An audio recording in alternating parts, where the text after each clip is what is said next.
Hi, I am Priska. I am a student of Arta Wacana Christian University English Education Study Program. And this video, I will explain about curriculum and the first, what is curriculum?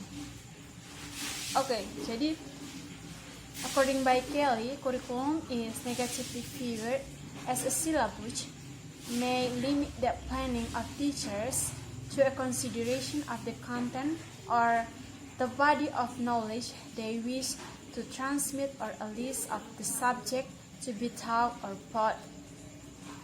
And curriculum are concerned with making general statement about language learning, learning purpose, experience, evaluation, and the role relationship of teachers and learners.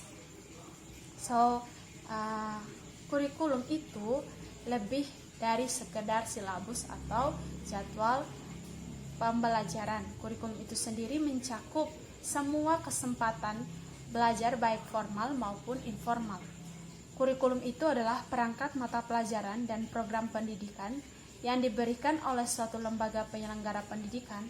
Contohnya ini Kemendikbud yang berisi tentang rancangan pembelajaran yang akan diberikan kepada peserta pelajaran dalam satu periode jenjang pendidikan.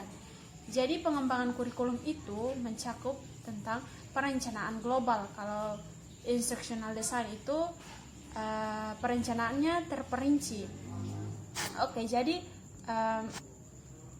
dalam materi ini juga kita akan mengenal tentang 5 major foundation of curriculum. Jadi yang pertama itu tentang philosophical foundation. Jadi philosophy provides educators, teachers, and curriculum makers with framework for planning, implementing, and evaluating curriculum in school.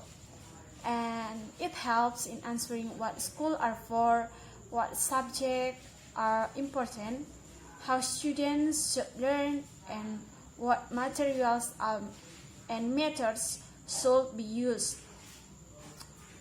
And the second is about historical foundation. So curriculum is not an old file.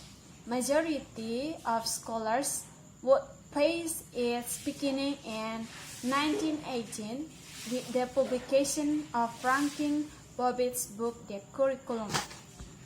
And the third is about psychological foundation. Okay, psychological provide basic for the teacher for the teaching and learning process. And the fourth is about social foundation. The social foundation of curriculum is based on the fact that schools are the only one among many institutions that educate society. Society has institutions such as family and social community play pivotal role to educate the people according to their existence and nature. Differently, schools are formal institutions that address more complex and interrelated society and the world. And the last is law foundation. Oke, selanjutnya kita akan membahas tentang tujuan dari kurikulum itu sendiri. Yang pertama, tujuan pendidikan nasional atau disingkat dengan TPN.